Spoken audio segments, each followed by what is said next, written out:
আল্লাহর কালাম, তাকে যার বিবেক আছে তাকে কি বুঝিয়ে বলার কোনো প্রয়োজন আছে? এটা যে আল্লাহর কালাম, তার প্রতিটি অক্ষর, প্রতিটি শব্দ হৃদয়ের কন্দরে গ্রথিত হয়, কানে মধুর লাগে, কলিজা ঠান্ডা হয়, জীবন পথহারা মানুষ পথের দিশা পায়, মন চায় আরো শুনি, আরো শুনি, আরো শুনি, এর জন্য কোনো শেষ নাই। আপনারাই বলুন, পৃথিবীতে কত গান আপনারা শোনেন, গান প্রিয় মানুষ বহুত আছে। এমন অনেক মানুষ আছে বলে যে গান যদি নাই শুনলাম, গান যদি পৃথিবীতে না থাকে তাহলে বাঁচবো কি করে। এরকম মানুষও আছে, গানের এত প্রিয়। বুঝলাম আপনি খুব গান প্রিয় মানুষ। যে গানটি আপনার সবচেয়ে বেশি প্রিয়, সে গানটি 10 বার 20 বার কি তার থেকে বেশি আপনি শোনেন, আপনি গান। কিন্তু এরপরে আপনার এই গানটি আর শুনতে ইচ্ছে করবে? বলেন, ইচ্ছে করবে? করবে না। আপনার সবচেয়ে প্রিয় লেখক, যার লেখা বই আপনার বেশি ভালো লাগে, এ ধরনের কোন প্রিয় লেখকের বই 1 বার 2 বার 3 বার পড়েন একখানা বই, কিন্তু 5 বার 10 বার কি পড়তে ইচ্ছে করবে? মন চাইবে না। এবার ভেবে দেখুন, এই কোরআনে কারীম দীর্ঘ 1500 বছর ধরে মানুষেরা তেলাওয়াত করছে আর শুনছে, মন কি কখনো বিরক্তির উদ্রেক হয়েছে? কখনো হয়নি। মন চায় আরো শুনি, আরো শুনি, আর ব্যাখ্যারও কোনো শেষ নাই। কোরআনে কারীমের যত তাফসীর এ পর্যন্ত পৃথিবীতে এসেছে, প্রত্যেকটি তাফসীর যিনি লিখেছেন যে যুগে, সে যুগের চাহিদা ওই তাফসীরে পূরণ হয়েছে। সব বাসী হবে, একটার পর একটা দর্শন বাসী হয়, বিজ্ঞান বাসী হয়, সাহিত্য বাসী হয়, কবিত্ব বাসী হয়। কোরআন এমন এক কিতাব যা কখনো বাসী হয় না, যা সব সময় চিরন্তন, শাশ্বত, চিন্ময়, অক্ষয়, অব্যয়, যা থাকবে ইলা ইয়াউমিল কিয়ামা। এমন এক নিয়ামত আল্লাহ আমাদের দান করেছেন। ইংলিশের প্রফেসর, তিনি যখন বক্তব্য রাখেন, হৃদয় স্পর্শ করে, মন থেকে দোয়া আসে, সন্তান তো এরকমই হওয়া উচিত। আল্লাহ পাক তার প্রতি রহম করুন, সবাই বলি আমিন। বন্ধুগণ, কোরআনে কারীমের ব্যাখ্যার কোনো শেষ নাই। প্রতি যুগে যতই তাফসীর বেরোচ্ছে, যুগের চাহিদা পূরণ হচ্ছে, আলহামদুলিল্লাহ। আল্লাহ পাক বলেন, নবী আপনি বলুন, আমার রবের কালিমার ব্যাখ্যা লেখার জন্য যদি তামাম পৃথিবীর সমস্ত সমুদ্র আর মহাসমুদ্রের পানিগুলি যদি কালি রূপে ব্যবহার করা হয়, আর তা দিয়ে যদি আমার রবের কালিমার ব্যাখ্যা লেখা শুরু হয়ে যায়, লিখতে লিখতে তামাম পৃথিবীর সমুদ্র আর মহাসমুদ্রের পানিগুলি শেষ হয়ে যাবে, আমার রবের কালিমার ব্যাখ্যা লেখা শেষ হবে না। এটা কি সহজ কথা? এই কিতাব আমার রবের বাণী, সুবহানাল্লাহ। আমার আল্লাহর বাণী, আমার আল্লাহর কথাগুলি সব এখানে লেখা। বিশ্ববাসীর জন্য নতুন করে আর একটি কথাও আল্লাহর পক্ষ থেকে আসবে না। যা বলা দরকার এখানে বলা শেষ হয়ে গিয়েছে। এই কিতাব পৃথিবীর কোন জাতির কাছে নাই। আল্লাহর বাণী অবিকৃত অকৃত্রিম উপায় কারো কাছে নাই, আছে মুসলমানদের কাছে, আলহামদুলিল্লাহ। কার কাছে আছে? মুসলমানদের কাছেই আছে, আর কারো কাছে নাই। চ্যালেঞ্জ, গোটা দুনিয়ার কারো কাছে আল্লাহর বাণী অবিকল ভাবে নাই, আছে কোরআন। আর এই কোরআন শুধু মুসলমানদের জন্য নয়, হুদাল লিন্নাস, হাদা বায়ানুল লিন্নাস, বিশ্ববাসীর জন্য আল্লাহ পাকের আখিরি কালাম। কতই না ভালো হতো যে কোরআন শুনতে এত ভালো লাগে, সেই কোরআনের আইন যদি মানতাম, তাহলে দেশ এবং জাতির জন্য তা কত কল্যাণ বয়ে আনত। আমরা হতভাগ্য যে কোরআনের কাছে এখনো পৌঁছতে পারিনি, তার বাণীগুলি গ্রহণ করতে পারিনি। আক্ষরিক অর্থে পৃথিবীতে কোনো জিনিসের অভাব নাই, যা আল্লাহ সৃষ্টি করেছেন তার প্রয়োজন মাফিক সব আল্লাহ দিয়ে দিয়েছেন। অভাব যে জিনিসটি, সেটা হলো চরিত্রের। পৃথিবীতে খাদ্যের দুর্ভিক্ষ নাই, দুর্ভিক্ষ হচ্ছে চরিত্রের। কিসের দুর্ভিক্ষ? চিল্লা এখন কিসের দুর্ভিক্ষ? চরিত্রের দুর্ভিক্ষই হলো আজকের বিশ্বের সবচাইতে বড় ক্রাইসিস। এই প্রতিটি সেক্টরে, বিশ্ববিদ্যালয় বলুন, কলেজ বলুন, হাই স্কুল বলুন, প্রাইমারি বলুন, পার্লামেন্ট বলুন, সেক্রেটারিয়েট বলুন, বঙ্গভবন বলুন, রান্নাঘর বলুন, যেখানে যাবেন সর্বত্র আপনার চোখের সামনে যে দুর্ভিক্ষটি ধরা পড়বে তার নাম চরিত্র। চরিত্র আজ কোথাও নাই, চরিত্র হারিয়ে গেছে। এই চরিত্র সৃষ্টি করতে পারে কেবলমাত্র ঈমান। এই চরিত্র কে সৃষ্টি করতে পারে? চরিত্র হচ্ছে, ঈমান হচ্ছে ফাউন্ডেশন।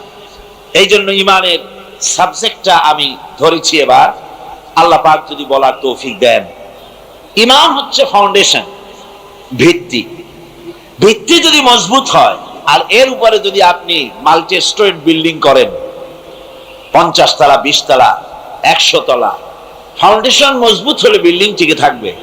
ফাউন্ডেশন যদি দুর্বল হয় তাহলে বিল্ডিং টিকতে পারবে না। মানব জাতি তাদের ব্যক্তি, পরিবার, সমাজ এবং রাষ্ট্রকে যদি একটা ইমারত বলেন, একটা বিল্ডিং বলেন, তাহলে তার ফাউন্ডেশন হচ্ছে ঈমান। ঈমান যে জাতির বলিষ্ঠ, সমৃদ্ধ, ঈমান যে জাতির কোরআন ভিত্তিক, সেই জাতি পৃথিবীর মধ্যে সবচেয়ে বেশি শক্তিশালী জাতি। সে জাতি পৃথিবীর ভিতরে সমৃদ্ধ হতে পারে, দুনিয়াও শান্তি পেতে পারে, আখিরাতেও শান্তি পেতে পারে। এই জন্য ঈমানের কথাই আমি আপনাদের সামনে বলবো। গতকালকে সাবজেক্ট ছিল ঈমানের পরিচয়, আর আজকের বিষয় হচ্ছে ঈমানের গুরুত্ব, আল্লাহর প্রতি ঈমানের গুরুত্ব।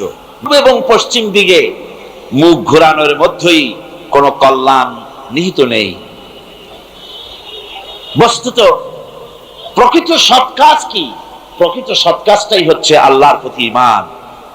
প্রকৃত সৎ কাজ কি? আল্লাহর প্রতি ঈমান। এটা যে কত বড় গুরুত্বপূর্ণ কথা! আপনি পূব দিকেই হোক আর পশ্চিম দিকেই হোক, যতই মুখ ঘুরান, যতই সেজদা দেন, যতই বিনয় প্রকাশ করেন, আল্লাহর প্রতি প্রকৃত ঈমান যদি আপনার তৈরি না হয়, তাহলে এই মুখ ঘোরানোর, এই সেজদা দেওয়ার মূল্যায়ন হবে না, গুরুত্ব বহন করবে না। এই জন্যে ইসলামের প্রত্যয় এবং আচরণের সামগ্রিক ব্যবস্থাপনায় প্রাথমিক মৌলিক যে জিনিসটি, সেটা হচ্ছে আল্লাহর প্রতি ঈমান। সেটা আল্লাহর প্রতি কি? ঈমান। আর এটা হলে ইসলামের প্রত্যেকটি ব্যাপারের উৎস এবং তার প্রত্যাবর্তন স্থল হচ্ছে আল্লাহ, আল্লাহর প্রতি ঈমান। যেমন ফেরেশতাদের উপর ঈমান কেন আনতে হবে? যেহেতু ফেরেশতারা আল্লাহর বানানো ফেরেশতা, এজন্য ফেরেশতাদের উপর ঈমান আনতে হবে। পয়গম্বরের প্রতি ঈমান আনবো কেন? যেহেতু তারা আল্লাহর পয়গম্বর। কিতাবের প্রতি ঈমান আনবো কেন? যেহেতু কিতাব হচ্ছে আল্লাহর বাণী। আখিরাতের উপরে বিশ্বাস, ঈমান আনবো কেন? এই জন্য যেহেতু তা আল্লাহ পাকের শেষ নির্ধারিত বিচারের দিন, সেজন্য। ফরজগুলি মানবো কেন? এই জন্য যেহেতু সেটা আল্লাহর হুকুম। কথা বুঝতে পেরেছেন কিনা? সুতরাং আল্লাহকে কেন্দ্র করে ইসলামের গোটা ব্যবস্থাপনাটা এর উপরে দাঁড়িয়ে আছে। এই একটি মাত্র জিনিসকে যদি জীবন থেকে বিচ্ছিন্ন করা হয়, আল্লাহর প্রতি ঈমানটা যদি জীবন থেকে বিচ্ছিন্ন হয়ে যায়, তাহলে ফেরেশতা, কিতাব, নবী, আখিরাত ইত্যাদির উপরে বিশ্বাস স্থাপন করা সবকিছুই গুরুত্বহীন। ইসলামের আল্লাহর প্রতি ঈমান এমন একটি কেন্দ্রবিন্দু, যা অপসৃত হলে পরে, যা ভুলে গেলে পরে ইসলামের গোটা ইমারতটা চুরমার হয়ে যাবে, ভেঙে চুরে যাবে। মূল বিষয় হচ্ছে আল্লাহর প্রতি ঈমান। মূল বিষয়টা কি? এই গুরুত্বপূর্ণ ব্যাপারটিতে শুধু আল্লাহ আছেন এতটুকুন কথা বিশ্বাস করলে ঈমান আনা হয় না। এত বড় গুরুত্বপূর্ণ বিষয়, শুধু আল্লাহ আছেন এই কথাটুকুন বললেই ঈমানের হক আদায় হয় না, বরং আল্লাহর প্রতি বিশ্বাস স্থাপনের জন্য 4টি শর্তের প্রয়োজন। বলেন কয়টি? আপনাদের কাছ থেকে আমি মাঝে মধ্যে প্রশ্ন করে জবাব নেই, তাতে কি আপনারা বিরক্ত হন নাকি? আমি যে জবাব নেই এই কারণে যে আপনি যদি আমার সাথে সাথে কথার জবাব দেন তাহলে জিনিসগুলি আপনার মুখস্থ হবে, মনে থাকবে, শোনাটায় কাজ দিবে। সেই জন্য জিজ্ঞেস করছি, আপনারা জবাব দিবেন যে আল্লাহ পাকের প্রতি বিশ্বাস স্থাপনের জন্য শর্ত কটি? 4টি শর্ত। প্রথম হচ্ছে আল্লাহ পাকের জাতকে বিশ্বাস করতে হবে, অর্থাৎ অস্তিত্বকে স্বীকার করতে হবে। 2 নম্বরে আল্লাহর সিফাত বা গুণাবলীকে বিশ্বাস করতে হবে। 3 নম্বরে আল্লাহর ক্ষমতাকে বিশ্বাস করতে হবে। 4 নম্বরে আল্লাহ পাকের হুকুম, আহকাম, বিধিনিষেধ মানতে হবে। এই 4টি শর্ত যদি পুরা করা যায় তাহলে আল্লাহকে বিশ্বাস করেছি এটা প্রতীয়মান হবে, এটা আল্লাহর কাছে গৃহীত হবে। আজকের বক্তৃতা এই 4টি পয়েন্টের উপরেই সীমাবদ্ধ থাকবে ইনশাআল্লাহ। প্রথমেই বলতে চাই আল্লাহ পাকের জাতের কথা। একথা অকট্টভাবে প্রমাণিত সত্য যে এই দুনিয়া, এই বিশ্বলোক, এই বিশ্ব চরাচর এমনি এমনি কিছুই তৈরি হয়নি। এ সব কিছুর পেছনে একজন স্রষ্টা আছেন যার নাম আল্লাহ। জোরে বলেন তার নাম কি? আচ্ছা ভাই, আল্লাহর নাম নিতে আপনাদের কোনো শরম আছে? কোনো ভয় করে? কোনো লজ্জা করে নাকি? তাহলে চিৎকার দিয়ে মহব্বতের সাথে বলেন, আকাশ জমিনের সবকিছুর নিয়ন্ত্রণকারী এবং স্রষ্টা কে? সুবহানাহু ওয়া তাআলা। আল্লাহ সুবহানাহু ওয়া তাআলা তিনি সবকিছু সৃষ্টি করেছেন এবং সবকিছুর নিয়ন্ত্রণ করছেন। তিনি এক উচ্চ মহান শক্তি, যে শক্তি অপ্রতিদ্বন্দ্বী, যে শক্তির মোকাবেলায় এই পৃথিবী কোনো কিছুই তার মোকাবেলায় টেকে না। সেই আল্লাহ পাক তিনি ছিলেন, তিনি আছেন, তিনি থাকবেন। তার কোনো শুরু নাই, তার কোনো শেষ নাই। আর তার ক্ষমতার প্রতিদ্বন্দ্বী আকাশেও নাই, জমিনেও। এই কথাটি আল্লাহ রাব্বুল আলামিন ছোট্ট একটি সূরার ভিতরে সুন্দর করে মানুষকে শুনিয়ে দিয়েছেন। কুল হুয়াল্লাহু আহাদ। আমার সাথে সবাই পড়েন, কুল হুয়াল্লাহু আহাদ আল্লাহুস সামাদ লাম ইয়ালিদ ওয়া লাম ইউলাদ ওয়া লাম ইয়াকুন লাহু কুফুয়ান আহাদ। আল্লাহ রাব্বুল আলামিন বলেন, হে নবী আপনি বলুন, আল্লাহ এক এবং একক, তিনি কারো মুখাপেক্ষী নন, তাকে কেউ জন্ম দেয় নাই, তিনিও কাউকে জন্ম দেন নাই। আকাশ আর জমিনে আল্লাহ রাব্বুল আলামিনের সমকক্ষ কেউ নাই। তিনি এক এবং একক। কোরআনে কারীম আল্লাহর পরিচয় সম্পর্কে কোরআন বলতেছে, যালিকুমুল্লাহু রাব্বুকুম লা ইলাহা ইল্লা হুয়া খালিকু কুল্লি শাই। যালিকুমুল্লাহু রাব্বুকুম, এই হচ্ছে আল্লাহ, যিনি তোমাদের রব। সুবহানাল্লাহ, সুবহানাল্লাহ বলেন। ইনি হচ্ছেন আল্লাহ, যিনি তোমাদের রব। তিনি ছাড়া কোনো ইলাহা নাই। তিনি সব কিছুই সৃষ্টি করেছেন। তারই আনুগত্য করো, তার সামনে মাথাটা নত করে দাও, তার আনুগত্য জীবনের সকল ক্ষেত্রেই করো। সমস্ত জিনিসের উপরে ক্ষমতাবান একমাত্র কে? আল্লাহ। কি মজার নাম, সুবহানাল্লাহ, কি মজার নাম। এত নাম শুনি দুনিয়ায়, আর পৃথিবীর অন্যান্য জাতিরা তাদের স্রষ্টাকে যে নামে ডাকে, ডাকুক্ষণ, আমাদের কোনো আপত্তি নাই, ওনারা ডাকুন। কিন্তু দেখুন, সেই নামগুলি উচ্চারণের ভিতরে ওনাদের কি জিজ্ঞাসা করেন, এতে মজা কেমন লাগে, অর্থটা কি দাঁড়ায়। যেমন খ্রিস্টানেরা স্রষ্টাকে বলে গড, এখন গড যে গড এই শব্দটা যদি আপনি উল্টায় দেন তাহলে কি হয়ে যায়? হায় রে কপাল, কি বেকায়দা। অন্যান্য জাতিদের কথা বললামই না, একটা কথাই বললাম, আমার আল্লাহ সুবহানাল্লাহ, কি নাম, কি মজা, আল্লাহ আল্লাহ আল্লাহ, আল্লাহু আকবার, কি মজা। যত শোনা যায় ততই মজা লাগে। এই আল্লাহ রাব্বুল আলামিন হচ্ছেন এমন, তিনি আছেন, তিনি ছিলেন, তার সব আছে, চোখ আছে, হাত আছে, পা আছে, সবই আছে। কোরআন শরীফের মধ্যে এগুলি আছে, কিন্তু কি রকম আছে এই প্রশ্ন করা জায়েজ নাই। তার কাইফিয়াত ভিন্ন। আল্লাহ পাকের সব রয়েছে, তিনি সব দেখতে পাচ্ছেন, তিনি সমস্ত সৃষ্টিকুলের স্রষ্টা। বিশ্ব চরাচরের চারিদিকে অসংখ্য নিদর্শন আছে, যা চিন্তা করলে পরে আল্লাহ পাকের অস্তিত্বকে উপলব্ধি করা যায়। কিন্তু যারা পাগল, অর্থাৎ যাদের চিন্তা শক্তি কম, এত কিছু দেখার পরেও তাদের ইমানে, তাদের মাথার ভিতরে আল্লাহর অস্তিত্ব ঢোকে না।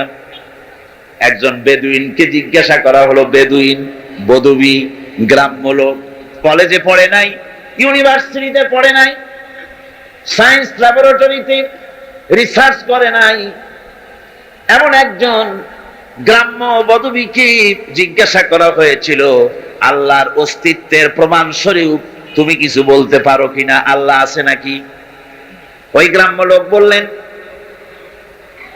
ছাগলের ছোট ছোট পায়খানার বড়িগুলি, কি বলেন, ছাগলের পায়খানা ট্যাবলেটের মতো না, ক্যাপসুলের মতো, কোন জায়গায় ছোট্ট ছোট্ট ছাগলের বিষ্ঠাগুলি দেখলে পরে যে দেখে সে বুঝতে পারে এখানে ছাগলেরা থাকে। গাধার পায়খানার স্তূপ দেখলে পরে মানুষ বুঝতে পারে এখানে গাধারা বাস করে। পায়ের চিহ্ন দেখলে মনে করা যায় এখানে কোনো মানুষ হেঁটে গিয়েছিল।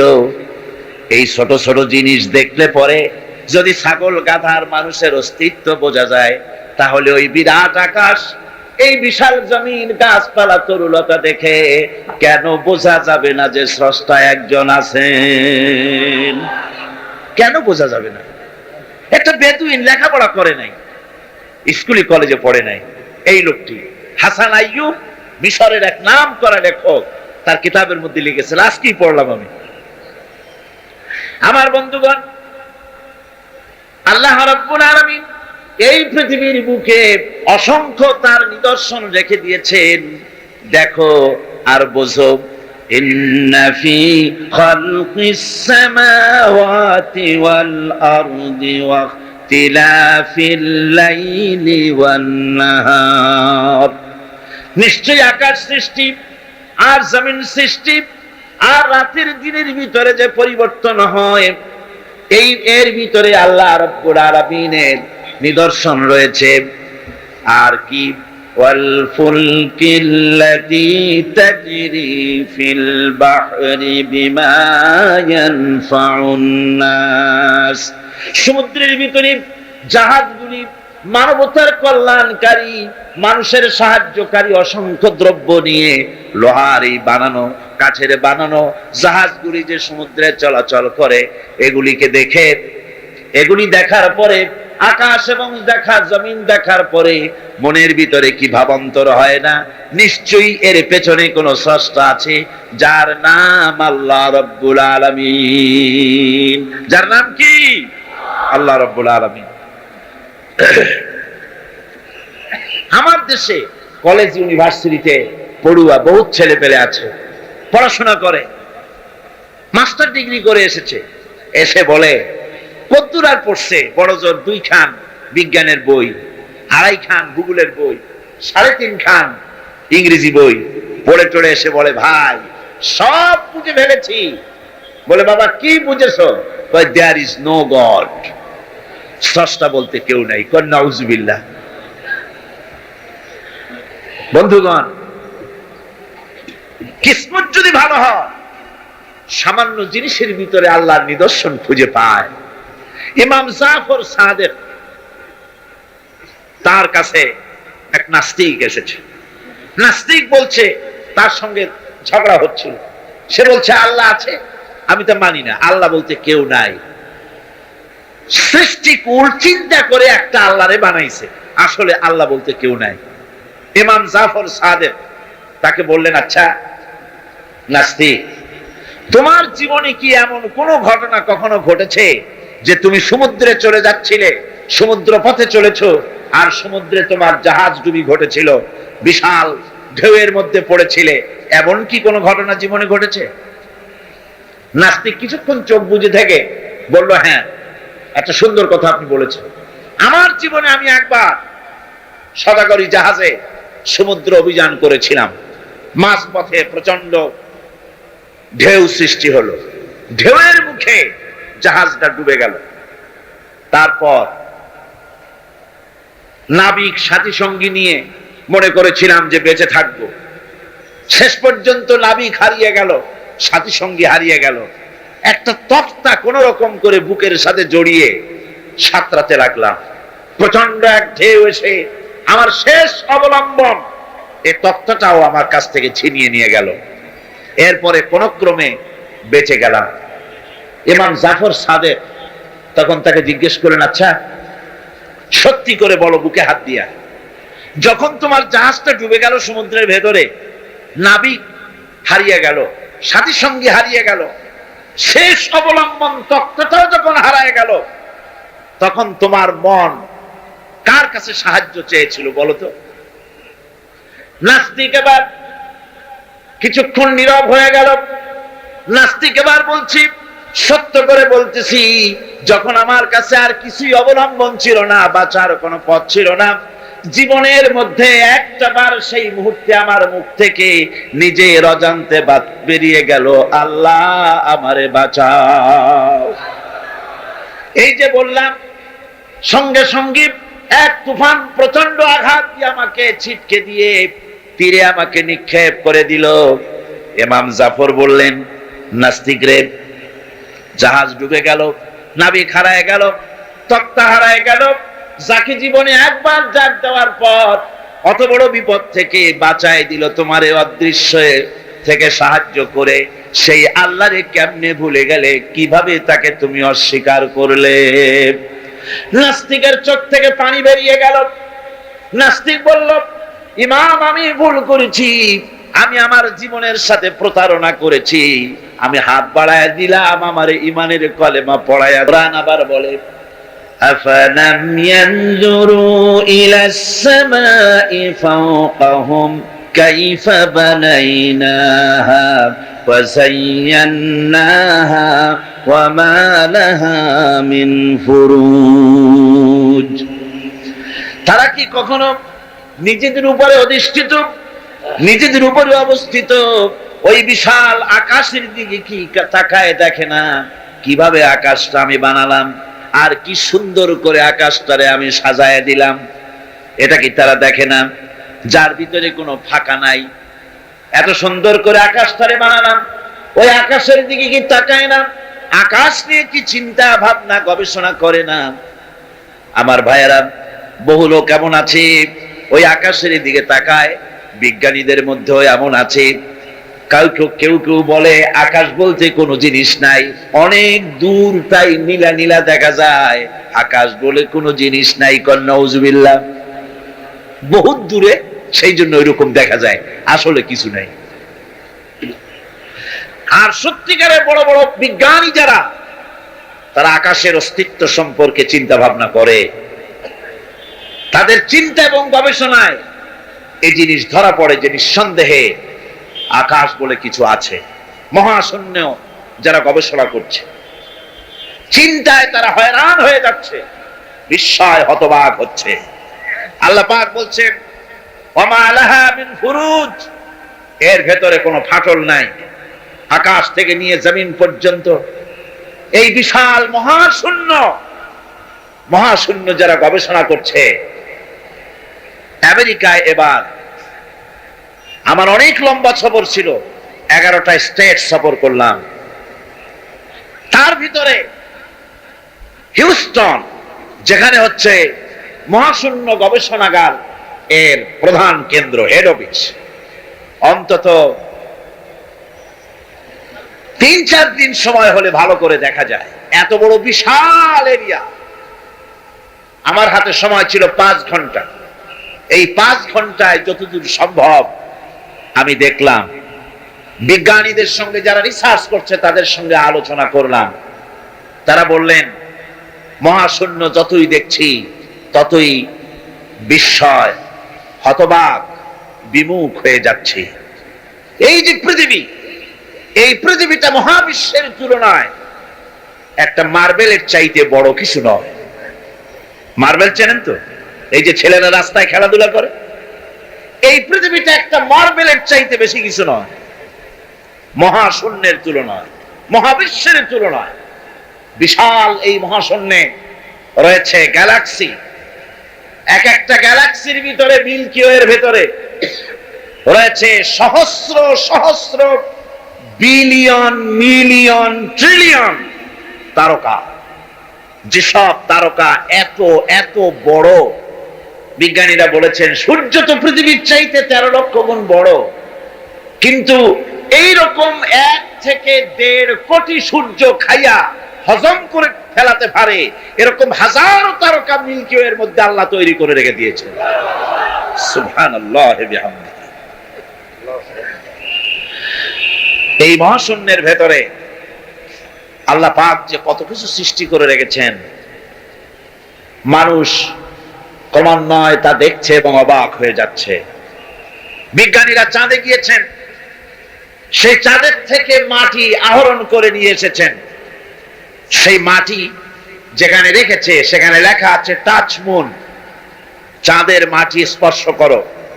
আমি একটু হাত দিলাম, আমার কাছে মজাই লাগলো যে মরতে বসে আমি মহাশূন্যের চাঁদের মাটিতে হাত দিয়ে দেখলাম, ভালোই লাগলো। নীল আর্মস্ট্রং যে গাড়িটা নিয়ে চাঁদের উপরে ঘুরেছিলেন, সে গাড়িটাও সেখানে সংরক্ষিত রয়েছে। মাটির ভিতর থেকে সব রকমের খনিজ পদার্থগুলি আলাদা করে চাঁদের সলিড মাটি যেটা, সেই মাটিটা তারা গ্লাস দিয়ে বড় রকমের বক্স তৈরি করে ওর মধ্যে চাঁদের এনভায়রনমেন্ট, চাঁদের পরিবেশ তৈরি করে ওর ভিতরে টমেটো গাছ, ভুট্টা গাছ, ধানের গাছ লাগিয়েছে। আমি দেখে এসেছি গাছগুলির চারা এত বড় হয়েছে। ওরা এক্সপেরিমেন্ট করছে যে চাঁদের মধ্যে টমেটো চাষ করা যায় নাকি। আসলে এটা তো সম্ভব নয়, তবে চাঁদে যে মাটি আছে বিজ্ঞানীরা তা প্রমাণ করছেন। আর বিজ্ঞানীরা যত বেশি মহাশূন্য নিয়ে চিন্তা ভাবনা করছে ততই আকৃষ্ট হয়ে পড়ছে যে নিঃসন্দেহে কেউ আছেন, নইলে এই শৃঙ্খলাপূর্ণ অবস্থা চলতে পারে না। আল্লাহ রাব্বুল আলামিন বলেন, তিনি যে আছেন তার জাত, তার অস্তিত্বের প্রমাণ দিতে গিয়ে কোরআন বলে, ওয়াল আরদা মাদাদনাহা ওয়া আলকাইনা ফিহা রাওয়াসিয়া ওয়া আমবাতনা ফিহা মিন কুল্লি যাওজিন বাহিজ। আল্লাহ রাব্বুল আলামিন বলেন, আমি জমিনকে বিছায় দিয়েছি আর এর উপরে পাহাড় বিন্যস্ত করে দিয়েছি।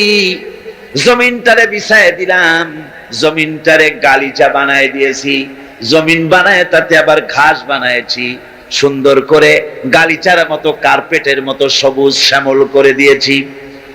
এরপরে এর উপরে পাহাড়গুলি দিয়া দিলাম, পাহাড় দিয়া জমিনকে টাইট করে দিলাম। তাবসিরাতান ওয়া যিকরা লিকুল্লি আবদিন মুনিব। এর ভেতরে চক্ষু উন্মোচনকারী আর উপদেশ অতীব শিক্ষাপ্রদ অনেক কিছুই রয়েছে ওই সমস্ত মানুষের জন্য যারা আমার কাছে সত্যের দিকে যারা প্রত্যাবর্তন করতে চায়, যারা আমার দিকে ফিরে আসতে চায়, তাদের অনেক নিদর্শন এই পৃথিবীর ভিতরে আমি রেখে দিয়েছি। জোরে বলেন সুবহানাল্লাহ। আল্লাহ পাক বলেন, দেখো এর প্রত্যেকটি জিনিস, প্রত্যেকটি পাতা, প্রত্যেকটি তৃণ, যা কিছু দেখতে পাও সব আল্লাহর সাক্ষী দিচ্ছে আল্লাহ আছেন। আল্লাহ পাক বলেন একটু তাকাও উপরের দিকে, আওয়ালাম ইয়ারাউ ইলা তায়রি ফাওকাহুম সাফাতিন ওয়া ইয়াকবিদনা মা ইউমসিকুহুন্না ইল্লার রহমান। দেখে নাকি তারা পাখিটি কেমন, লোক মেলি দুটি লঘু ডানা উড়িয়া বেড়ায় শূন্যের পরে, নাহি তার কোনো মানা। আবার সে কবু ডানা গুটাইয়া চলে, কিন্তু পড়ে না তবু, বলো কে বা তারে শূন্যে রাখিছে ভিন্ন সে এক প্রভু। লক্ষ্য করে দেখো না যে আকাশে মহাশূন্যে পাখিগুলি ওড়ে। একটু দেখো, মানুষ তো খায় জন্মের খাওয়া, শুধু খায়, চিন্তা ভাবনা করে না। একটু চিন্তা ভাবনা করো, একটু গবেষণা করো। পাখিগুলি উঠতে থাকে, উড়বার সময় ডানা এভাবে দোলায়, ঠিক না? আল্লাহ বলেন দেখো ডানা এভাবে দোলায়। আবার কোন সময় ডানা মোটি দোলায় না, দুটি ডানা বডির সাথে লাগায় দিয়া সাঁ করে উড়ে যায়। আবার ডানা দোলায়, ডানা বন্ধ করে না, দোলায়ও না, দুটি ডানা প্লেনের ডানার মতো করে দিয়ে শূন্যের পরে উড়ে বেড়ায়। ডানা বন্ধ করে দিল, ঝোলানো বন্ধ করলো, অথচ আকাশ থেকে পড়ে গেল না পাখি। শূন্যের পরে কে রেখে দিয়েছে? আল্লাহ ছাড়া। জোরে কোন কে দিয়েছে? কে রাখলো? এই শীতের দিনে আমাদের দেশে অতিথি পাখিরা আসে, সাইবেরিয়ান দ্বীপপুঞ্জ থেকে আসে। একটু মাথা খাটা, কপাল ভালো হয়ে যাবে, কিসমত খুলে যাবে। কোথায়? সাইবেরিয়া দ্বীপপুঞ্জ থেকে। সেইখান থেকে যখন এই শীতের মৌসুমে আমাদের দেশে, চট্টগ্রামে এখন তো শীত নাই বললেই চলে, আর রংপুরে মানুষ শীতে পর্যন্ত 4-5 জন মরা সারা, এত তীব্র শীত। রাশিয়া, ইউরোপ, আমেরিকায় কি শীত আপনারা তো চিন্তা করতে পারবেন না। যারা ওই দেশে থাকে তারা টের পায় শীত কত প্রকার এবং কি কি। গত বছর নিউ ইয়র্ক শতাব্দীর সবচাইতে বড় শীত পড়েছিল, -24, কোন কোন জায়গায় -40 পর্যন্ত। স্যাপ ফেলে ফেরা যায় না, বরফ হয়ে যায়। এক মা ডেলিভারি করেছে, ডেলিভারির সাথে সাথে বাচ্চা ফ্রিজ হয়ে গিয়েছে, বরফ হয়ে গিয়েছে। এই প্রচন্ড ঠান্ডা যখন শুরু হয়, স্নো পড়ে, বরফ পড়তে থাকে, বরফ পড়বে, প্রচন্ড ঠান্ডা আসবে। টেলিভিশন এবং রেডিওতে পাখিদেরকে কেউ শোনায় না, ওরা বুঝতে পারে ঠান্ডা আসতেছে। ওই ঠান্ডা আসার পূর্বক্ষণে ঝাঁকে ঝাঁকে, লাখে লাখে, কোটি কোটি পাখি একসঙ্গে ওড়া আরম্ভ করে দেয়। জাহাজগুলি চলে সমুদ্রের ভিতরে, নাবিকদের সঙ্গে আলোচনা করবেন, মেরিন বায়োলজি যারা পড়েছে তাদের সঙ্গে আলোচনা করবেন। সমুদ্রের ভিতরে দিনের বেলায় তারা সূর্য দেখে পথ চালায়, দিক নির্ণয় করে।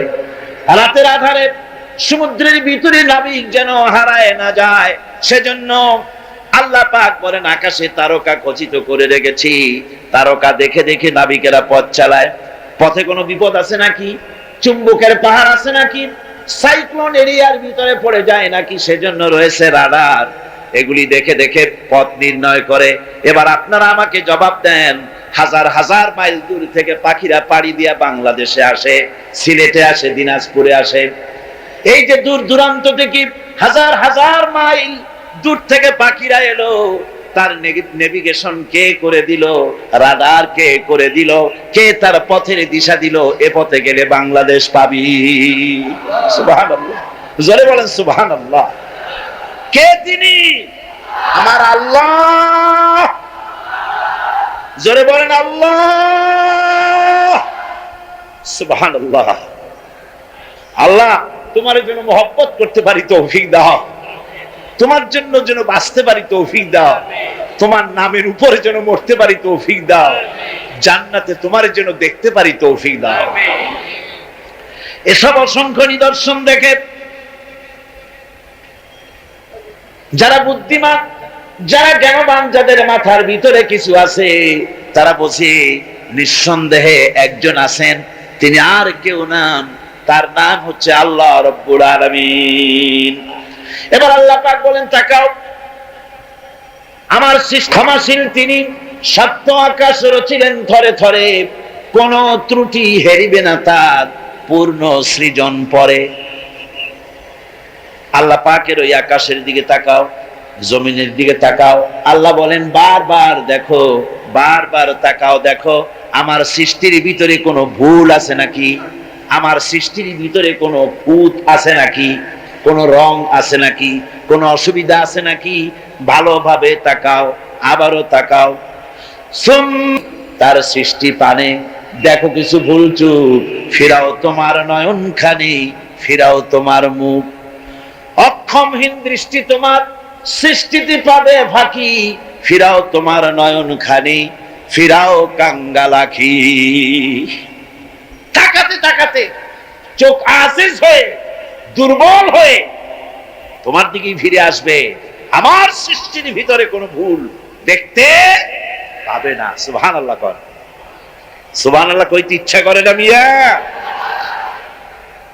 ভাইরা আমার, আল্লাহ পাক বলেন এইভাবে করে আমি আকাশকে থরে থরে সাজায় দিলাম, জমিনটাকে সুন্দর করে দিলাম, আর এই জমিনে ফসলের ব্যবস্থা করে দিলাম। ফল হলো কি সুন্দর সুন্দর করে ফল আমি দান করলাম। আল্লাহ পাক বলেন ওয়া আয়াতুল লাহুমুল আরদুল মাইতাতু আহইয়াইনাহা ওয়া আখরাজনা মিনহা হাব্বান ফামিনহু ইয়াকুলুন। আমার নিদর্শনের ভিতরে এগুলিও নিদর্শন, মৃত্যু জমিনকে আমি জিন্দা করে দেই, আর তার ভিতর থেকে তোমার রিজেক উৎপন্ন করি। এর মধ্যে কি কি বানালাম? ওয়াজআলনা ফিহা জান্নাতিম মিন নাখিলিন ওয়া আ'নাবিন ওয়া ফাজ্জারনা ফিহা মিনাল উয়ুন। সুন্দর করে এই জমিনের উপরে মরা জমিনকে জিন্দা করে তাতে খেজুর বাগান লাগালাম, খেজুর দিলাম, আঙ্গুর দিলাম, বেদানা দিলাম, কত রকমের ফল ফলারি আমি সুন্দর করে দিলাম। জমিন থেকে ঝর্ণা ধারার পানি আমি উচ্ছারিত করে দিলাম।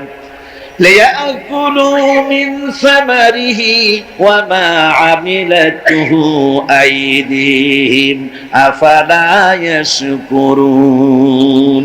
এই সমস্ত ফল তোমরা খাও, এবার বলো এর কোন একটি ফল কি তোমার নিজের হাতের বানানো নাকি? তুমি বানাইছো? এই যে বেদানা, আঙ্গুর, আপেল যা কিছু খাও, কার বানানো? আফালা তাশকুরুন। এগুলো খাও, শুকর আদায় করো না। এগুলা খায় বান্দা ছাগলের মতো চাবায়, শুকর আদায় করে না। বাম হাত দিয়ে খায়, তার ডান হাত দিয়েও খায় না, আল্লাহর নাম নিয়ে খায় না। বাম হাত দিয়ে খাওয়া এটা নাকি একটা কি স্টাইল, সোজা কথা। আর হুজুর বলেছেন বাম হাতে খায় শয়তানি। বাম হাতে কে খায়? চিল্লা এখন, বাম হাতে কে খায়? শয়তান। বাম হাতে আল্লাহর বানানো জিনিসগুলো খায়। সিগারেট গুলা দেখছি দাঁড়ায় দাঁড়ায়, বা যখন গাড়িতে চলি দেখি নজরে পড়ে, সিগারেটটা ধরাইয়া মুখে ধরে টান দিয়া তারপরে উপরের দিকে ফু ছাড়িয়া দিয়ে তাকায় থাকে, ফু গেল কদ্দুর। আরে কপাল পোড়া মুসলমান। আল্লাহ রাব্বুল আলামিন বলেন এত সব অসংখ্য নিদর্শন আমি দিলাম, এই নিদর্শনাবলীর ভিতর থেকে আমারে খুঁজে বের করো, আমারে সেজদা দাও, শুকর আদায় করো। দাম চাই না, পয়সা চাই না, শুকর আদায় করো। মাঝে মধ্যে খাও আর বলো আলহামদুলিল্লাহ। পড়েন সবাই আলহামদুলিল্লাহি রাব্বিল আলামিন। আল্লাহর প্রশংসা করো। এই যে শীতের দিন বাড়িতে পায়াস বানায় খাও, চট্টগ্রামে খায় না বুঝি? এটার কি পায়াস বলে না কি বলে? কি বলে? ওই যে রস দিয়া চাউল দিয়ে বানায় পায়াস বলে। হ্যাঁ, সুপ পিঠা, শীত পিঠা। না না, পিঠার পায়াস তো ভিন্ন জিনিস। আচ্ছা বানান, আপনারা যেরকম খুশি খান। এই যে পিঠাগুলি বানাচ্ছেন, পায়েস বানাচ্ছেন, খেজুর গাছ রস দেয়। রস দেয় কোথায়? গোড়ায়। গোড়ায় না আগায়? আগায়। মাথা কাটায় চিন্তা করুন, যে খেজুর গাছের মাথা কাটতে পরে ফোঁটা ফোঁটা পানি পড়ে কলসি ভিজে যায়, ভরে যায়। সকালবেলায় গ্লাস গ্লাস ঠান্ডার মধ্যে এই শরবতগুলি আল্লাহর বানানো, এই শরবত গিলে গিলে খায়, মিষ্টি পানি মাথায় পাওয়া যায়। যে খেজুর গাছের মাথায় এই মিষ্টি পানি পাওয়া গেল, ওই খেজুর গাছের গোড়া খুঁজতে খুঁজতে 3 মাইল নিচেও যদি যান, মাথা কাটলে যেমন রস পাওয়া যায়, 3 মাইল নিচে গেলে ওই রকম রস পাওয়া যায় নাকি? পাশে তেঁতুল গাছ, পাশে নিম গাছ, নিম গাছে তিতা ফল দিল, আরেকটা গাছে কষ ফল দিল, আর পাশে খেজুর গাছ মিষ্টি পানি আল্লাহ বানায়া দিলেন। আবার নারকেল গাছ বানায় দিলেন। নারকেল গাছের 30 হাতের মাথায় ডাবের ভিতরে আল্লাহ মিশ্রি যেন শরবত বানায় দিলেন। বান্দারে, খালি শরবত খাইয়া পেট ভরবে না, এই জন্য ডাবের ভিতরে তোর জন্য হালুয়া রুটিও বানায়া রাখছি। এরপরেও যদি বলে আল্লাহ নাই, আহা, এরে বুঝাবার কোন উপায় নাই। আল্লাহ হেদায়েত করুন, কোন আমিন। মহান আল্লাহ রাব্বুল আলামিন বলে, বান্দারে, দুগ্ধ পোষ্য, দুধ প্রদানকারী, দুগ্ধ দানকারী চতুষ্পদ জন্তুর ভিতরে আমি আল্লাহ রাব্বুল আলামিনের নিদর্শন আছে, উপদেশ আছে তোদের জন্য। ওয়া ইন্না লাকুম ফিল আনআমি লাইবরা نسقيكم مما في بطونه من بين فرث ودم لبنا خالصا سائغا للشاربين। চতুষ্পদ জন্তুর ভিতরে আমি আল্লাহর নিদর্শন আছে, তোমার শিক্ষা আছে। চতুষ্পদ জন্তুর দিকে তাকাও। তোমার বাড়ির গাভী আর তোমার বাড়ির ছাগলে খায় কি? ভুসি খাইলো, তিসি খাইলো, আর জমিনের ঘাস খেলো। এগুলি খাওয়ার পর শরীরের ভিতরে এই খাদ্য দিয়ে রক্ত হয়, পায়খানা হয়, পেশাব হয়, আর পাশাপাশি রাস্তা দিয়া এমন সুন্দর শুভ্র স্বচ্ছ এবং পানকারীদের জন্য সুস্বাদু দুধ, পেশাব পায়খানা যেখান থেকে বেরোয় তার পাশে থেকে আমি তোমার জন্য সুস্বাদু দুধ বের করে দেই। এগুলো দেখো কি বোঝো না যে নিশ্চয়ই কেউ একজন আছে। কাগজ যে মিলে তৈরি হয়, চট্টগ্রাম কর্ণফুলী আছে না, চন্দ্রকোনা পেপার মিল আছে। বাংলাদেশের কাম তো সারছে, কাগজের কাজ শেষ। এখন কাগজ ভারত থেকে আমদানি করা ছাড়া উপায় নাই, ঠিক কিনা কন? কাগজের কথা বলতেছি। কাগজ তৈরি হয় কেমনে আমি দেখেছি। কাগজের মিলের ভিতরে আমাকে ঢুকায় দেখানো হয়েছে কাগজ কেমনে বানানো হয়।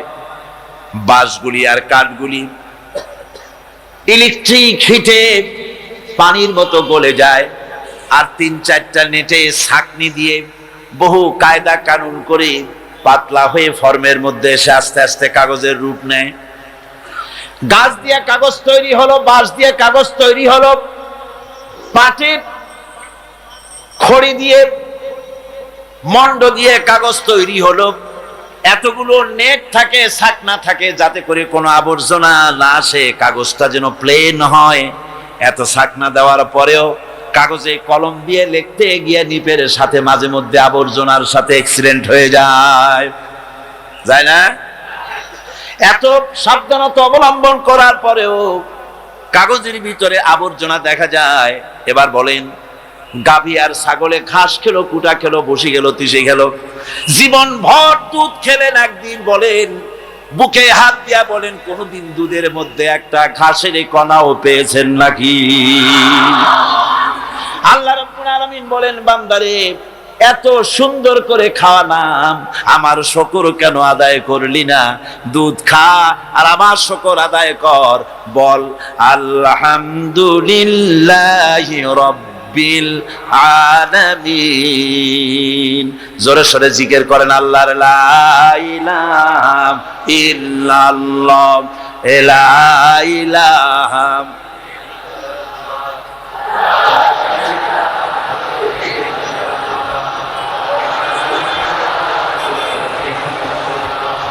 লা ইলাহা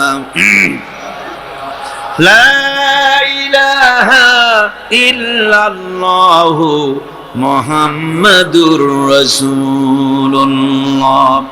আমার ভাইরা, আল্লাহ পাকের পরিচয় দিতে গিয়ে কোরআন বলছে, আমি আজকে ঈমানের পরিচয় আল্লাহর সাথে আপনাদের পরিচয় করাই দিতেছি।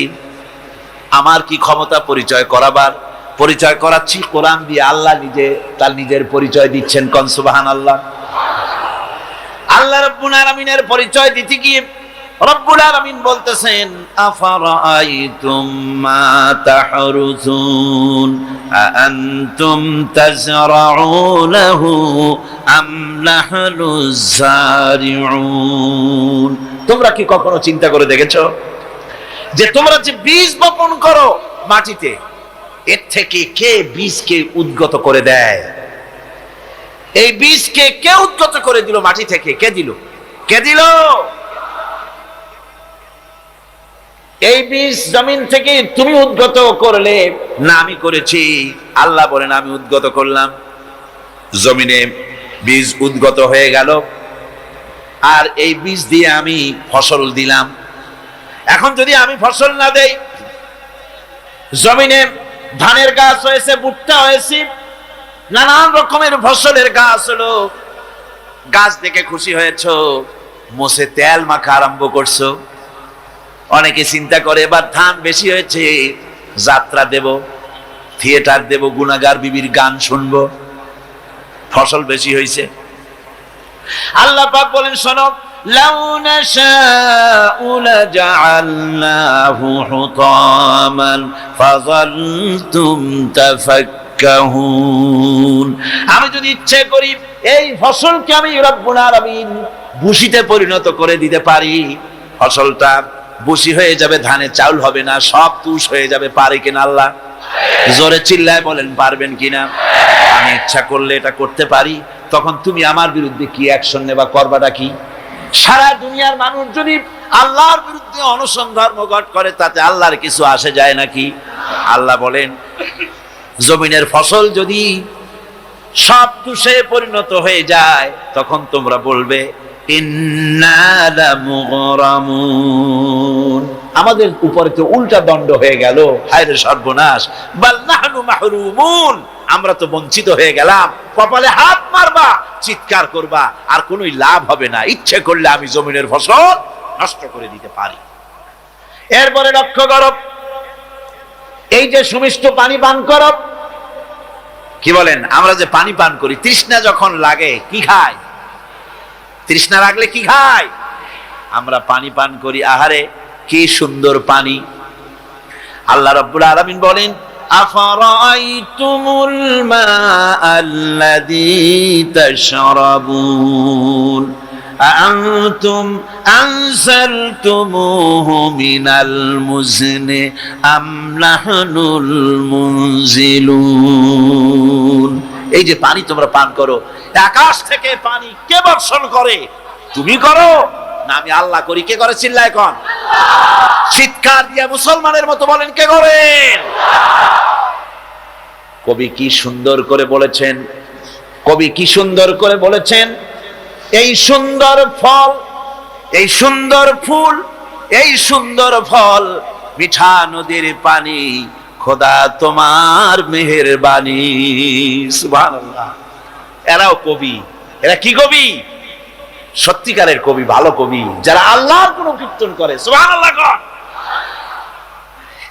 এরাই ছিল আসল কবি, যারা আল্লাহর গুণ কীর্তনে ব্যস্ত ছিলেন, আল্লাহর গুণ কীর্তন করতেন। তুমি কত সন্তান দিয়েছো, কত রতন দিয়েছো, জানি আর মানি আর না মানি, খোদা তোমার মেহেরবানি। আল্লাহর প্রশংসায় পঞ্চমুখ। আর আজকালও কবি হয়েছে।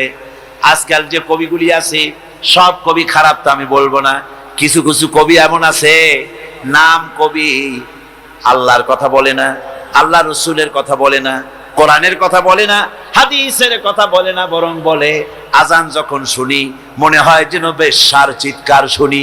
নাউজুবিল্লাহ, জোরে কোন নাউজুবিল্লাহ।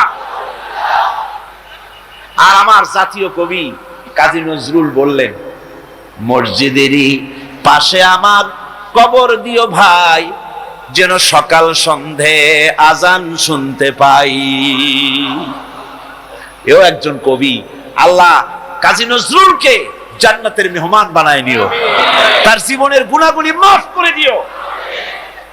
এরাও কবি, আর এখন যেগুলো কবি এগুলো কবি। কিসে আর কিসে, ধানে আর তুষে, কোথায় লিয়াকত আলী আর কোথায় জুতার কালি। ভাইরা আমার, আল্লাহ রাব্বুল আলামিন বলেন, আকাশ থেকে মিষ্টি পানি আমি বর্ষণ করে দিলাম। এই মিষ্টি পানি সমুদ্রের পানিগুলি নোনা, এই নোনা পানিগুলি লক্ষ্য করেন, মাথা খাটান, তাম দেশের সমস্ত আবর্জনাগুলি সব সমুদ্রে চলে গেল। আবর্জনাগুলি আল্লাহ নষ্ট করে দিলেন, পানিকে স্বচ্ছ করে দিলেন। নোনা পানি আকাশে উঠে গেল বাষ্পের আকারে, সেখান থেকে বৃষ্টি হলো। নোনা বর্ষিত হলো না মিষ্টি হলো? কন জোরে কন, কি হলো? আল্লাহ পাক বলেন, শোনো, লাউ নাশাউ জাআলনাহু উজাজান ফালাউলা তাশকুরুন। আমি ইচ্ছে করলে এই পানিকে নোনা অবস্থায় নাজিল করে দিতে পারতাম, জমিনের ফসল নষ্ট হয়ে যেত। আমি নোনা পানিকে মিষ্টি করে বর্ষণ করলাম, এই পানি পান করে কেন আমার শুকর আদায় করো না?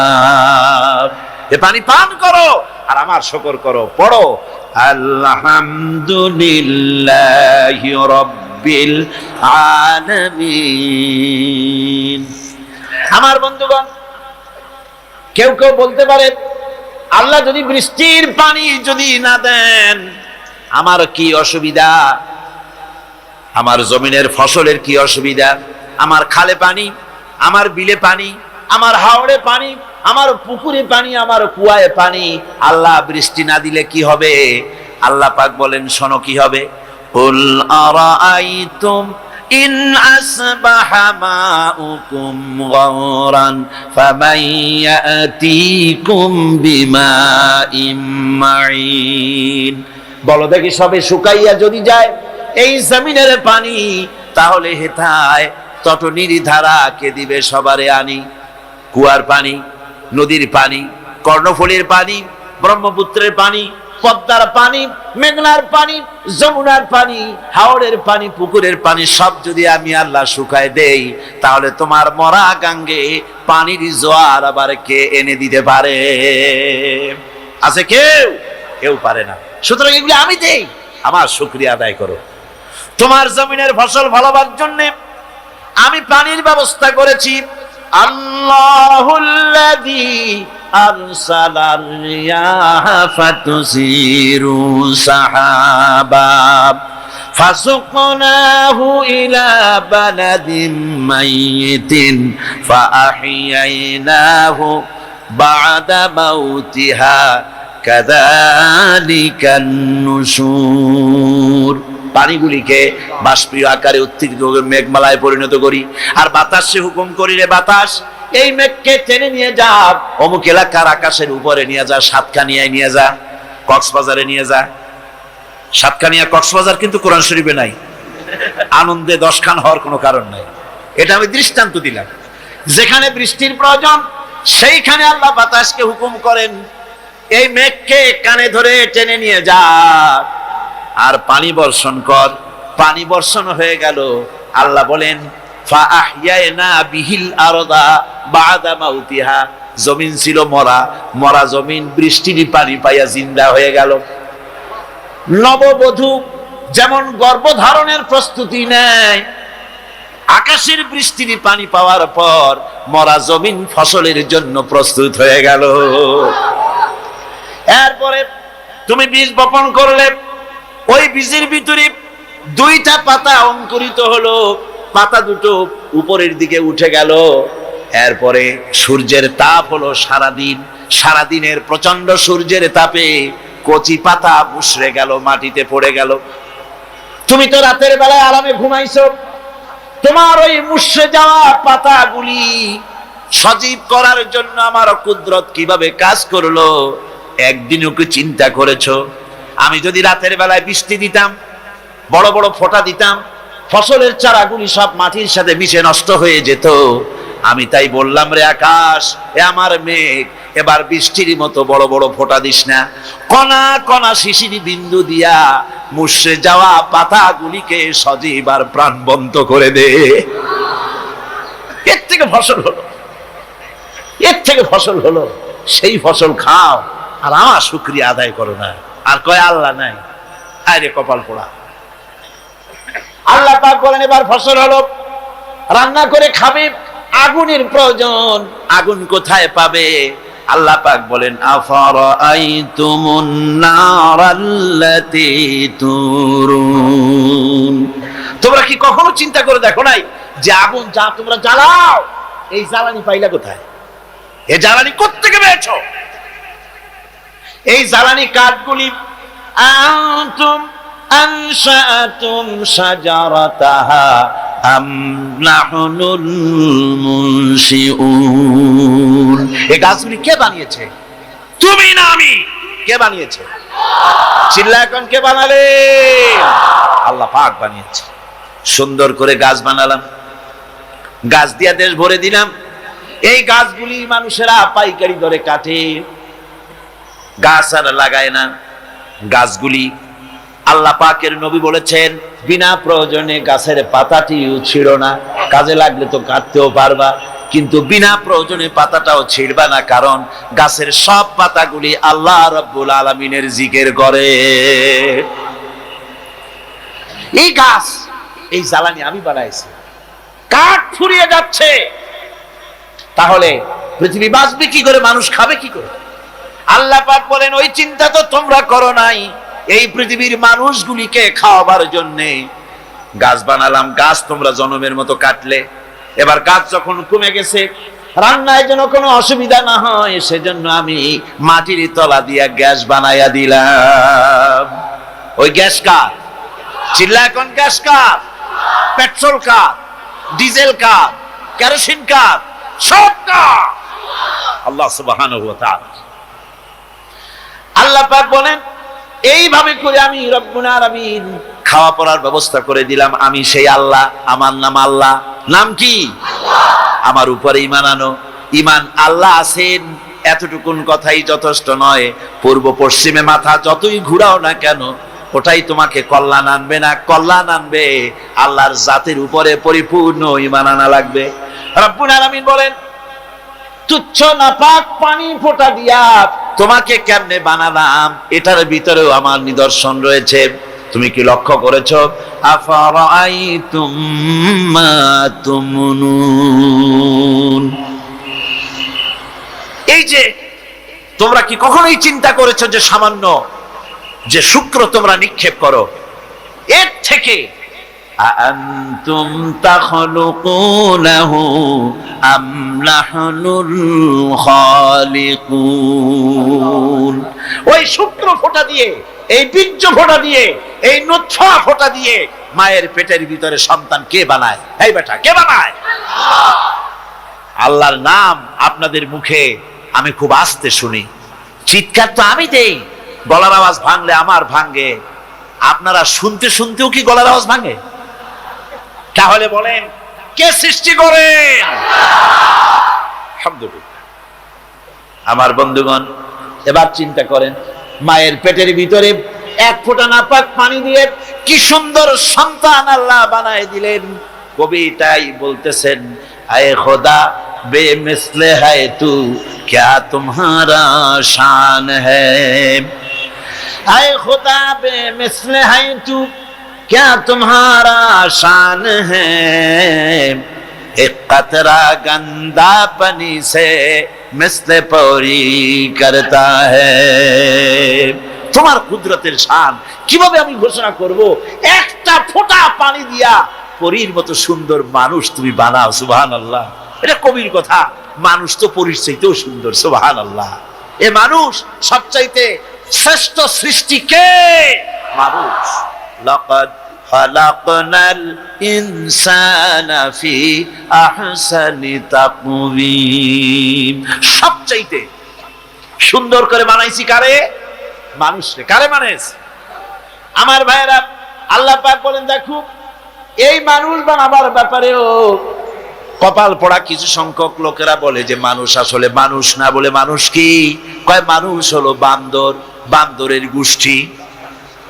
আর পাছায় লেজ ছিল, তারপরে ডালে ডালে বসেছে, কবে জানি ডালিরে ঘষা লাগে আর লেজ খসে গেছে। পাছায় যে লেজ ছিল, বিশ্বাস যদি না করো পাছার কাছে হাত দিয়া দেখো, লেজ যেখান থেকে খসে গেছে ওখানে এখন একটু হাড় জাগানো আছে। কি প্রমাণ? কয় বোতল খাইয়া এই থিওরি লিখছে আল্লাহ জানে। আবার বলে যে সমস্ত মানুষের বুকে, পিঠে, হাতে অনেক পশম, এগুলি জেনুইন বান্দরের গোষ্ঠী, পশম এখনো আছে। আপনারা বলেন বান্দরের গোষ্ঠী হইতে সম্মান হয় না আদমের সন্তান হতে সম্মান? মানুষ কেমনে বানাইছে এ কথা ডারউইনের 14 গোষ্ঠী বলার কথা না। এ মাইকটা কেমনে বানানো হয়েছে? আমি যদি মাওলানা শামসুদ্দিন সাহেবকে বলি বলেন মাইক কেমনে বানাইছে, তাহলে ওনাকে একটা জুলুম করা হবে, যেহেতু উনি তো জানেন না কেমনে বানানো হয়েছে, এই ভিডিও ক্যামেরাটা কেমনে বানানো হয়েছে। আমি যদি মুফাসসিরে কোরআন মাওলানা আব্দুল লতিফ সাহেবকে জিজ্ঞেস করি, বলি ভাই বলেন ভিডিও ক্যামেরাটা বানানো কেমনে হয়েছে, বেচারা বিপদে পড়ে যাবে, যেহেতু উনি জানেন না যে ওটা বানানো হয়েছে কেমনে। অনেক লোক আছে মানুষকে ঠকাবার জন্য আজে বাজে প্রশ্ন করে। একজন এসে এক মৌলভী সাহেবকে বললেন, ও মৌলভী সাহেব খুব তো লম্বা লম্বা ওয়াজ করেন, কোন তো দেখি ফেরাউনের নানির নাম কি? মৌলভী সাহেব তো একেবারে ঠাই বেকুব, ফেরাউনের নানির নাম না কোরআনে আছে না বুখারীতে আছে, দরকারটা কি? ওর নানি জানলি বা কি না জানলি বা কি? খামোখাই মানুষের এরকম প্রশ্ন করে। আমি বলতে চাইছি ভিডিও ক্যামেরা কেমনে তৈরি করা হয়েছে জিজ্ঞেস করতে হবে। এই ক্যামেরাটা যে বানিয়েছে তার কাছে কথা ঠিক কিনা কোন? এই মাইক কেমনে তৈরি হয়েছে জিজ্ঞেস করতে হবে, যে বানিয়েছে তার কাছে কথা ঠিক কিনা কোন? অনুরূপ ভাবে মানুষ তো সৃষ্টি পৃথিবীর কেউ করে নাই, যিনি করেছেন তার কাছে প্রশ্ন করতে হবে, হে মানুষটা কেমনে বানাইছো আমাদের শোনাও। আল্লাহ পাক বলেন মানুষ তো আমি বানিয়েছি, কেমনে বানালাম শোন আমার কাছ থেকে, ওপেন সিক্রেট, গোপন কিছু করি নাই, সব বলেছি কোরআনে। ওয়ালাকাদ খালাকনাল ইনসানা মিন সুলালাতিন মিন তিন সুম্মা জাআলনাহু নুতফাতা ফি ক্বারারিম মাকিন। মাটির নির্যাস থেকে আমি তৈরি করেছি তোমাকে, এই মাটির উপাদান থেকে তোমাকে তৈরি করেছি। তোমার মা বাবা এই মাটির উৎপাদিত মূলা খেয়েছে, কচু খেয়েছে, দুধ খেয়েছে, পনির খেয়েছে, মাছ খেয়েছে, গোশত খেয়েছে। এই শক্তির দ্বারা মা বাপ মিলনের ফলে এক ফোঁটা নাপাক পানি শরীরের ভিতরে প্রবেশ করেছে। তারপরে কি করেছি? ثم خلقنا النطفة علقة فخلقنا العلقة مضغة فخلقنا المضغة عظاما فكسونا العظام لحما। এরপরে মায়ের পেটের ভিতরে ওই ছোট্ট এক ফোঁটা নাপাক পানিকে জমাট রক্তে পরিণত করেছি, জমাট রক্ত আবার গোশত বানাইছি, গোশত গুলারে পেটের মধ্যে ফি ক্বারারিম মাকিন, আল্লাহ বলেছেন সুরক্ষিত জায়গা, যেখানে কোনো জার্ম যায় না, যেখানে কোনো রোগের জীবাণু যেতে পারে না, কোনো দূষিত হাওয়া ঢুকতে পারে না, এমন একটা সুরক্ষিত জায়গার ভিতরে কি সুন্দর করে তোমারে বানালাম। হাত দিলাম, পাও দিলাম, কচি কচি হাড় দিয়ে একটা আকৃতি দিলাম, কঙ্কাল বানালাম, তার উপরে গোশত দিয়া, চামড়া দিয়া, ছাউনি দিয়া সুন্দর মানুষের আকৃতি আমি দান করে দিলাম। এরপরে আমি মায়ের পিঠের ভিতর থেকে আমি বের করে নিয়ে এসেছি, সুম্মা নুখরিজুকুম তিফলা, বাচ্চার আকারে মায়ের পেট থেকে তোমাকে বের করে নিয়ে এসেছি। ইচ্ছে করলে অ্যাবর্শন করিয়ে দিতে পারতাম, ইচ্ছে করলে চোখ মুখ না কিছু না হতে পারতো, সব রকম করতে পারতাম। বান্দারে, কেমনে অস্বীকার করো?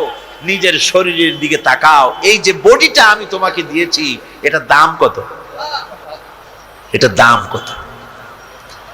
একটা কিডনি যদি নষ্ট হয়ে যায়, বাজারে কিনতে যায়, দেখেন একটা কিডনির দাম কত। হার্টের একটা বাল্ব যদি নষ্ট হয়ে যায়, একটা বাল্বের দাম কত? 1.5 লক্ষ 2 লক্ষ টাকা একটা বাল্বের দাম। ওই বাল্ব সেট করে দেওয়ার পর বাল্ব একটা নির্দিষ্ট সময় কাজ করবে, আবার অপারেশন করে নতুন করে ব্যাটারি চার্জ দেওয়া লাগবে। হার্টের মধ্যে এরকম অনেক বাল্ব আল্লাহ লাগায় দিয়েছেন। তাহলে একটা বাল্বের দাম যদি 1.5 লাখ টাকা 2 লাখ টাকা হয়, একটা চোখের দাম কত? একটা চোখের দাম কত? এই যে চোখ আল্লাহ রাব্বুল আলামিন নিয়ামত দিলেন, আরে মাওলানা শামসুদ্দিনের জন্য দোয়া আসে বারবার। এত বড় মাহফিল তিনি দেখতে পাচ্ছেন না। আয় আল্লাহ, ডাক্তার তো আমাদের নিরাশ করেছে, তোমার রহমত থেকে আমরা নিরাশ হই নাই। তুমি তার চোখ ভালো করে দিতে পারো, বলেন আমিন। এই চোখ দুটি যদি না থাকতো, তাহলে আমাদের জীবনের সবচাইতে আপনজন, সবচাইতে প্রিয় মুখ, আমার মায়ের মুখ আমি দেখতে পেতাম না। এই চোখ দুটি যদি না থাকতো, আল্লাহর কোরআন দেখতে পারতাম না, বাপকে দেখতে পারতাম না, স্ত্রী সন্তান আর এই সুন্দর পৃথিবী দেখা থেকে বঞ্চিত হয়ে যেতাম। ভাইরা আমার, আল্লাহর কাছে দোয়া করুন, রব্বুল আলামিন যে দুটি চোখ দিয়েছো, এ নিয়ামতের শুকর তো আদায় করতে পারি নাই, শুধুই নাফরমানি করেছি। রব্বুল আলামিন তুমি দয়া করে মেহেরবানি করে যতদিন বাঁচায় রাখবা, চোখের নিয়ামত ছিনাইয়া নিও না। এই চোখ ঠিক রেখো, যেন কোরআন দেখতে পারি, যেন দুনিয়া দেখতে পারি, তৌফিক দিও মাবুদ। বন্ধুগণ, আমি একবার খাতা কলম নিয়ে ডাক্তারদের সঙ্গে আলোচনা করে হিসাব করে দেখেছি, একটা মানুষের পা থেকে শুরু করে মাথা পর্যন্ত সব জিনিসের যদি দাম ধরা হয়, আর এগুলি যদি বাজারে কিনতে পাওয়া যেত, তাহলে 2 থেকে 2.5 কোটি টাকার সম্পদ নিয়ে আপনি ঘুরে বেড়াচ্ছেন। 2 থেকে 2.5 কোটি টাকার সম্পদ যদি কিনতে পাওয়া যেত বাজারে। আল্লাহ রাব্বুল আলামিন এত বড় নিয়ামত দিলেন, চোখ দিলেন, কান দিলেন, ব্রেন দিলেন। কি সুন্দর ব্রেন দিলেন। ব্রেনটা যে জায়গায় থাকে, মগজ যে জায়গায় থাকে, গ্লাসটা দেন আমার কাছে। এই যে গ্লাস, এই গ্লাসের ভিতরে যদি পানি থাকে, তার ভিতরে যদি মাখন ছেড়ে দেন, তাহলে মাখনটা কি গ্লাসের শক্ত জিনিসে ধাক্কা লেগে মাখনটা কি নষ্ট হবে? হবে না, পানি আছে বলে ওটা আরামে থাকে। ব্রেনটা, মাথা হচ্ছে হাড় দিয়ে তৈরি। এই হাড়ের ভিতরে শুকনা জায়গায় ব্রেনটা থাকলে পরে ব্রেনটা ধাক্কা লেগে লেগে ব্রেন তার পারপাস সার্ভ করতে পারবে না। এই জন্য ব্রেনের ভিতরে সামান্য ভ্যাসলিনের মতো একটু পানির মতো থাকে, যার উপরে ব্রেনটা ভাসমান থাকে। সুবহানাল্লাহ। ডাক্তারেরা অবাক হয়ে যায়। এই জন্য বড় বড় ডাক্তার নাস্তিক হয় না, বড় বড় বিজ্ঞানী নাস্তিক হয় না। নাস্তিক হয় শুধু রাম ছাগলেরা। কারা হয়? আমি এদের কি বলবো? ছাগল ছাড়া আর কিছুই বলতে পারি না।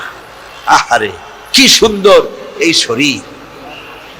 তারপরে আপনার যে হার্ট আছে, হার্ট যদি অ্যাটাক করে, হার্টের ভিতরে কতগুলি আর্টারি আছে, আর্টারি গুলো ব্লক হয়ে যেতে পারে। আর্টারি ব্লক হলে পরে ওপেন হার্ট সার্জারি করা লাগে। ওপেন হার্ট সার্জারি করে নতুন রোগ আপনি পাবেন কোথায়? এই জন্য আল্লাহ রব্বুল আলামিন প্রত্যেক মানুষের পায়ের সাথে, রানের সাথে স্পেয়ার পার্টস রেখে দিয়েছেন। ওখানে তার আছে, রগ আছে। ওই রগ ওখান থেকে ডাক্তাররা কেটে নিয়ে হার্টে লাগায় দিয়া আবার মানুষটাকে সচল করে দেয়। কিডনি একটা হলে চলে, সেখানে 2টো কিডনি। চোখ একটা হলে চলে, সেখানে 2টো চোখ। কান একটা হলে চলে, সেখানে 2টো। সব ডাবল ডাবল, যেন বান্দার কোনো কষ্ট না হয়। জোরে বলেন সুবহানাল্লাহ। এত সুন্দর করে আল্লাহ রাব্বুল আলামিন বানালেন। আল্লাহ বলেন আমি আছি, আমি যে আছি এগুলি তার প্রমাণ, এগুলি এমনে এমনে হয় নাই, আমি সব সৃষ্টি করেছি। জোরে কোন সুবহানাল্লাহ। আল্লাহর মোকাবেলায় এই শক্তিশালী প্রচন্ড ক্ষমতার মালিক আল্লাহ রাব্বুল আলামিনের মোকাবেলায় মানুষের চূড়ান্ত অক্ষমতা, মানুষের কোনো ক্ষমতা নাই। আছে নাকি ক্ষমতা? আল্লাহর মোকাবেলায় কোনো ক্ষমতা আছে? নাই। ভাইরা আমার, আল্লাহ রাব্বুল আলামিন বলেন মানুষের অক্ষমতা কত বেশি দেখো। ফালাউলা ইযা বালাগাতিল হুলকুম ওয়া আনতুম হিনা ইযিন তানজুরুন। মুমূর্ষ ব্যক্তির প্রাণ যখন গলদেশের কাছে এসে যায় আর তোমরা নিজেদের চোখে তখন তা দেখতে থাকো, কিন্তু তাদের যে রুহটা বেরিয়ে যাচ্ছে ওই রুহটাকে তোমরা ফিরিয়ে দিতে পারো না, শুধু পাশে বসে কান্দো। কথা ঠিক কিনা? কথা ঠিক কিনা কোন? বিজ্ঞানী বলেন, দার্শনিক বলেন, রাজনীতিবিদ বলেন, সেনাপতি বলেন, প্রেসিডেন্ট বলেন, প্রধানমন্ত্রী বলেন, যত ক্ষমতাধর ব্যক্তি হোক না কেন, মুমূর্ষ ব্যক্তির কাছে বসে রুহ বেরিয়ে যাচ্ছে, তার কাছে বসে দেখে আর কান্দে, রুহটা ফিরাই দিতে পারে না। আল্লাহ বলে শোনো, ওয়া নাহানু আকরাবু ইলাইহি মিনকুম ওয়ালাকিন লা তুবসিরুন। আমি ওই বান্দার নিকটে তোমার চাইতে আমি বেশি বান্দার নিকটবর্তী, তোমরা আমাকে দেখতে পাও না। কোন ক্ষমতা তোমার নাই, সমস্ত ক্ষমতা আমি আল্লাহ। সমস্ত ক্ষমতা কার? এতক্ষণ যার কথা বললাম, যালিকুমুল্লাহু রাব্বুকুম লাহুল মুলক লা ইলাহা ইল্লা হুয়া ফাআন্না তুসরাফুন। যালিকুমুল্লাহু রাব্বুকুম, তিনি হচ্ছেন আল্লাহ। এতক্ষণ কার কথা বললাম? তিনি আমাদের রব। তিনি আমাদের কি? রব। লাহুল মুলক, রাজত্ব কার? রাজত্ব কার? লাহুল মুলক, তারই হচ্ছে রাজত্ব। সার্বভৌমত্বের মালিক তিনি, রাজত্বের মালিক তিনি, তিনি ছাড়া কেউ নাই। লা ইলাহা ইল্লা হুয়া, তিনি ছাড়া আর কেউ নাই। তাহলে তোমাদেরকে কোথায় ফিরিয়ে নেওয়া হচ্ছে? কার ধোকায় পড়েছো? কে তোমাকে ধোকা দিয়ে আল্লাহ থেকে সরিয়ে দেয়? আমার বন্ধুগণ, আল্লাহ রাব্বুল আলামিন বলেছেন, ইয়া আইয়ুহাল ইনসানু মা গাররাকা বিরাব্বিকাল কারীম। হে মানুষ, কে তোমাকে তোমার এই মহামান্বিত সম্মানিত এই প্রভুর ইবাদত থেকে, গোলামি থেকে কে ফিরিয়ে দিল? কোথায় যাচ্ছ? কোথায় ফিরছো? ফিরে আসো, আল্লাহ আছেন। এটা বিশ্বাস করতে হবে। এটা হলো প্রথম বিশ্বাস।